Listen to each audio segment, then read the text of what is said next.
Le colocataire. Quand Emma emménage dans son nouvel appartement, tout semble parfait. Loyer pas cher, quartier calme, et surtout elle vit seule. Du moins, c'est ce qu'elle pense. La première nuit, elle est réveillée par un bruit dans la cuisine. Des couverts qui s'entrechoquent légèrement. Elle se dit que c'est normal, un vieil immeuble, des voisins, la tuyauterie. Elle se rendort.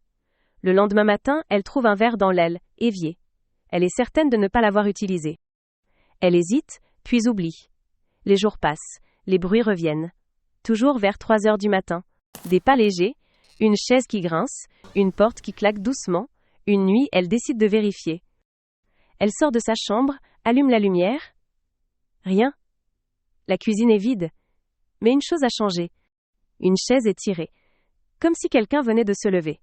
Son cœur s'accélère. Elle commence à douter. Elle installe alors une caméra dans le salon, juste pour se rassurer. Le lendemain matin, elle ouvre l'application. Rien pendant des heures. Puis à 3h12 un mouvement. La vidéo tremble légèrement. Et là, quelqu'un apparaît. Une silhouette.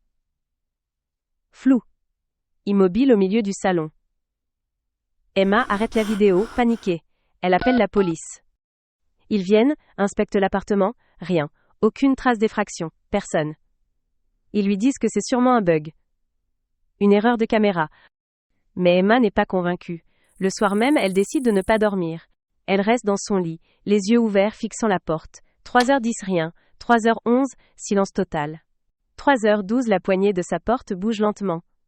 Très lentement. Elle se fige, la porte s'ouvre légèrement.